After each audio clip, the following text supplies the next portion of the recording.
నసరాపేట పల్నాడు జిల్లాలో వాలంటీర్ల ధర్నా చేయడం జరిగింది.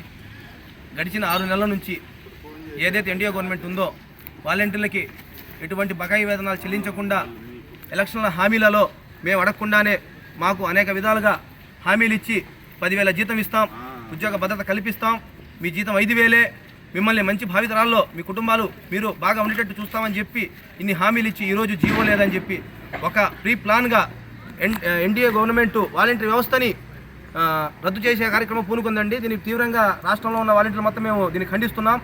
ప్రజలకు సేవ చేయడం నేరమా? అవినీతి రహిత పాలన చేయడం నేరమా? అడగకుండానే హామీ ఇచ్చింది మీరు. ఈరోజు ఏదైతే పెన్షన్ స్కీమ్ ఉందో ప్రజలు నిద్ర లేవక ముందే తలుపులు తట్టి మేము పెన్షన్లు ఇచ్చాం, అది మా నేరమా? వాస్తవానికి వైసీపీ పార్టీకి మీకు ఏదన్నా లావాదేవీలు ఏదైనా సమస్యలు ఉంటే మీరు తెలుసుకోవాలా. వాలంటీర్లు మాకేం సంబంధం అండి? ఉన్నత అధికారులు ఈరోజు ఆ పార్టీ ఈ పార్టీ వాళ్ళు మారుతున్నారు. ఉన్నత పోలీస్ అధికారులు, రెవెన్యూ డిపార్ట్మెంట్లు, వీళ్ళకి జీతాలు ఎంతండి, వీళ్ళకి టీఏలు ఎంతండి, వీళ్ళకి డిఏలు ఎంతండి? మాకు బిల్లు పెట్టలేరా 1000 కోట్లు? ఇది న్యాయమేనా? ఎంపీడీఓకి ఎంతండి జీతం?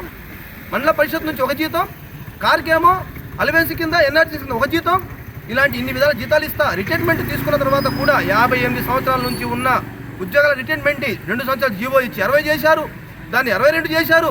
మీకు కావాల్సిన వస్తే మీ ఇష్టం వచ్చిన జీవోలు పెట్టుకుంటారా? ప్లస్ రిటైర్మెంట్ అయినా కూడా వాళ్ళకి పెన్షన్ ఇస్తా, ఒక జీవో ఇచ్చి వాళ్ళకి మళ్ళీ ఉద్యోగాలు ఇస్తా, 2 జీతాలు ఇస్తారా?